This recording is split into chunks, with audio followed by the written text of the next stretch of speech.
വിമുക്ത ഭടന്മാരുടെ കൂട്ടായ്മയായ തലശ്ശേരി സിഗ്നലേഴ്സ് കുടുംബസംഗമവും വിനോദയാത്രയും നടത്തി.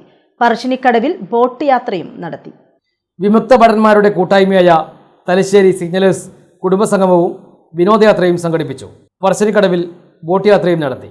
സിഗ്നലേഴ്സ് രക്ഷാധികാരി സുരേന്ദ്രനാഥൻ ബാബു യാത്ര ഫ്ലാഗ് ഓഫ് ചെയ്തു.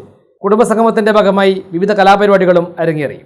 പങ്കെടുത്ത എല്ലാവർക്കും സമ്മാനങ്ങൾ കൈമാറി.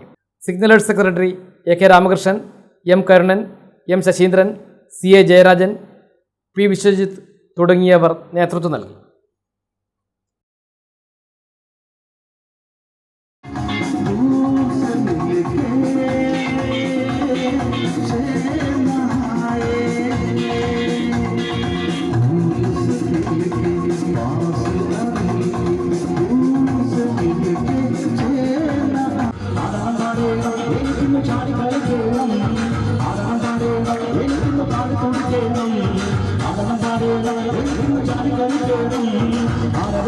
I